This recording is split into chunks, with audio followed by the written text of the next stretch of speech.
Welcome to my mountain. Today's topic will be how to fight other political ideologies. As always with these videos, a disclaimer will be needed, and this is more or less not about fact, but about fighting a war and winning it, not with sticks and stones, but with ideas. Nearly everything you hear in this video should be taken as opinion and conjecture and not have any basis in fact. This is purely speculation. Now that is out of the way, for whatever good it will do, let's begin. How do you kill an idea? There is a saying that you can kill a person, but you can't kill the idea. While this can be true, you can however weaken it a great deal, and there are several ways. Now for most of these types of videos there won't be real news clippings or sorts as they are really just my own personal thoughts, hence the disclaimer, but this one is both fact and opinion and I will tell you which one it is, as I am not trying to persuade you into believe what is not necessarily true. Our first case is, of course, Gamergate. For those that were not around or chosen to not partake in it, here's what I believed it to be. While I cannot stress my desire of freedom of speech, it is a completely different subject. When lies come into play, then it is about honor and trust. The ethics in video game journalism at the time was spiraling downhill. Anti-Gamergaters, like popular Anita Sarkeesian, were engulfed in their ideology that everything is racist and everything is sexist. Gamers had grown fed up with the constant pushing of this feminist ideology that games were sexist to women as it promoted killing of women and over-sexualizing them. Journalists here were also at fault because a lot of gamers thought these writers were pushing opinions onto them, not facts about games, and desired a statement be made in articles, saying if it was sponsored content or not. People from both sides started harassing others from the opposing sides, essentially turning everything into a shit-for-all fest. I will go over this a bit more later on what happened. However, gaming has undergone attacks like this before, saying that video games were violent. Hillary Clinton at one point also said video games were a growing cause of violence. And no, this one is for real. I'm here today as a parent and a senator, and along with my colleagues and so many of the advocates from around the country, we are determined to stop a situation in which video games with pornographic and violent content are being peddled to our children. Now, as you can see from the posters that we have displayed here, many games contain content that is deeply disturbing. It's almost routine in popular games for players to spray other people with Uzis, to drive over pedestrians, to kill police officers, to attack women, and in some cases even to engage in cannibalism.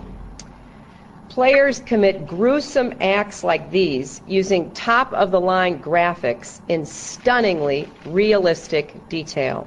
But we have 40 years of research to tell us that violent media is bad for our children. According to the most comprehensive statistical analysis yet conducted, violent video games increase aggressive behavior as much as lead exposure decreases children's IQ scores. And I want people to think about that. Everybody knows lead poisoning is bad for children.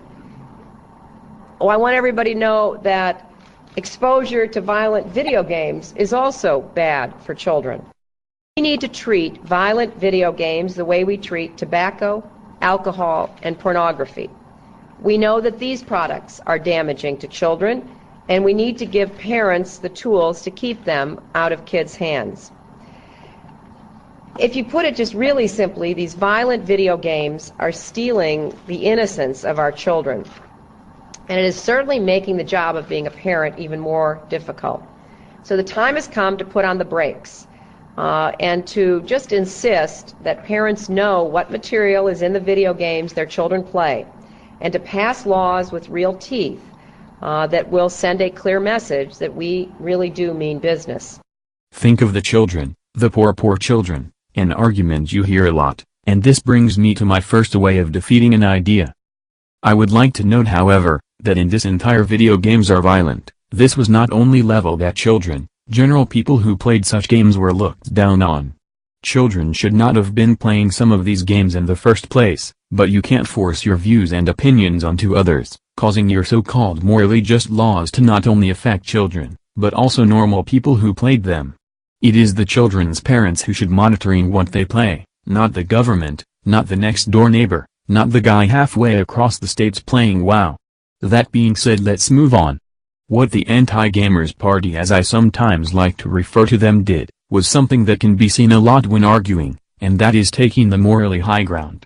This plays on people's sensibilities of what is right and wrong. People want to do good to feel good and will latch onto what seems like a good cause.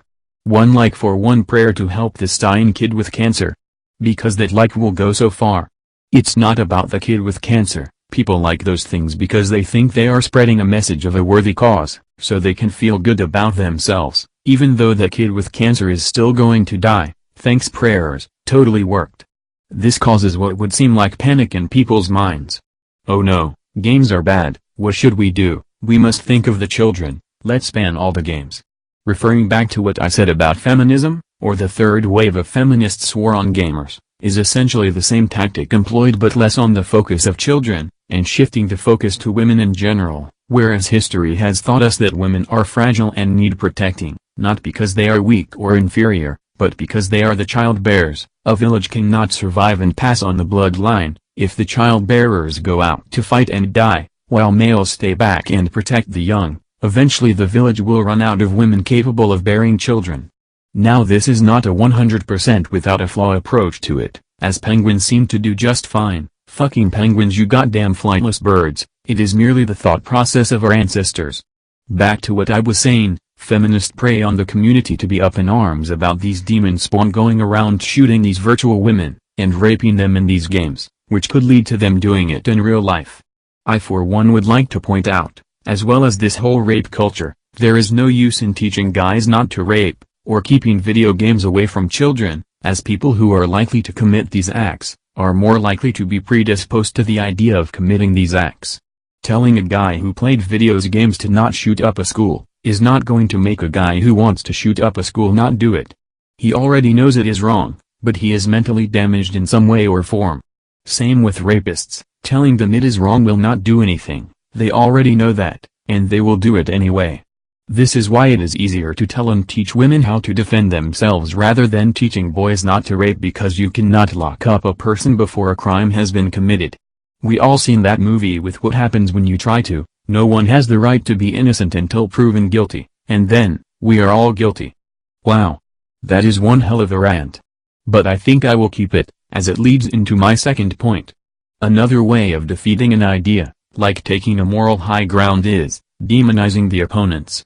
Associating them with bad behavior, and essentially comparing them to evil. One of the greatest examples I can find of this started back during World War II, and you should know where I am going with this. The Red Scare, the Cold War, the Red Commie scum. The Soviet Union at the time was despised by the states, so much so people started to believe all the hate about them. Ignoring the essential history of the Soviet Union, as this is not supposed to be a history lesson, I only want to look at how the states reacted to the Red Scare. They reacted like insane lunatics, calling out their friends and neighbors, accusing them of being spies, just because they didn't go to church or they ate bread the wrong way. Granted, these are just examples that probably did not happen, at least for the bread part. It shows just villainous the citizens of the states demonized the Soviets at the time. People, human beings, vilified so much, that even to this day, some people might still even be in a Red Scare. McCarthyism was huge when it was around, with false accusation of spies like I said. Demeaning your opponents so just as far as taking the morally high ground, if not even further.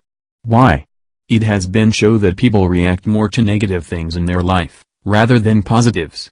Think about your day today, or yesterday, or the day before, or a week ago, a month, a year, before you were born. If you are the type with super awesome time traveling thought reading man, what can you remember?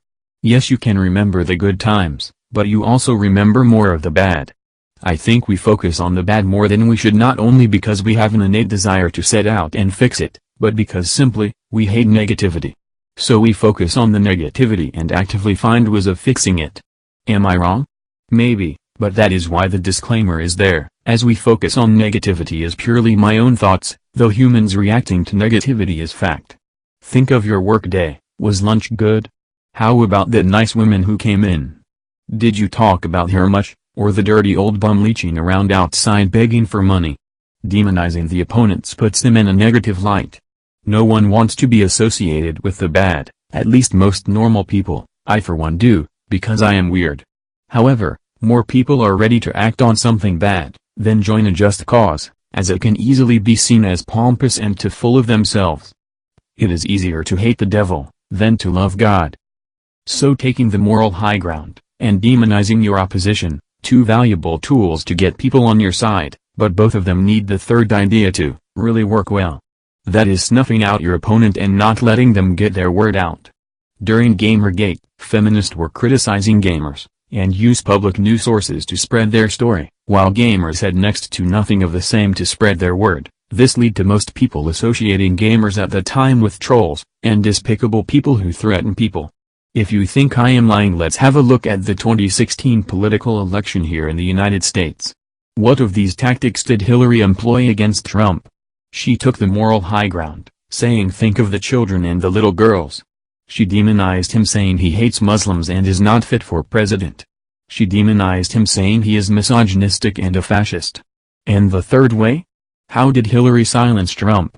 Easily, through the media. Nearly every news story on major media was all about criticizing Trump, and promoting Hillary, and constantly saying she was going to win, while the end result was she lost.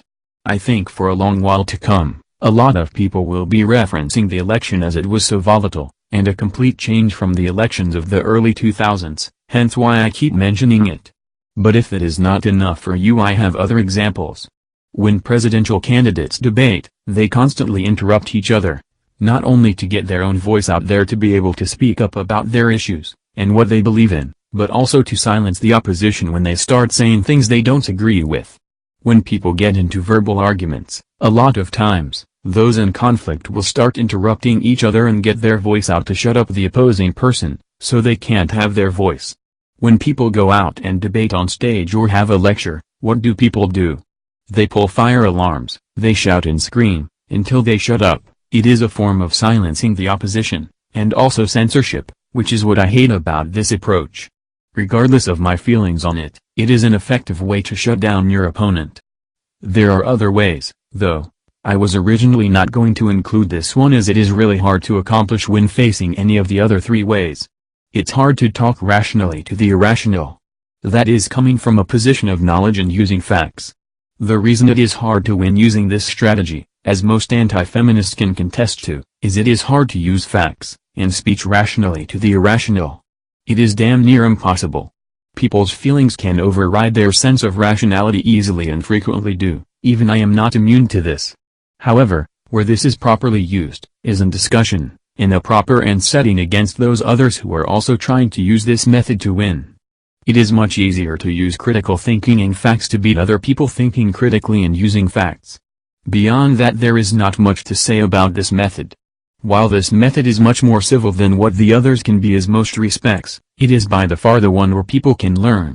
Propaganda runs rampantly in other methods, and while it might in this one as well without a doubt, listening to intellectual conversations between individuals promotes debate, critical thinking, learning how to accept foreign ideas and incorporate them into their own.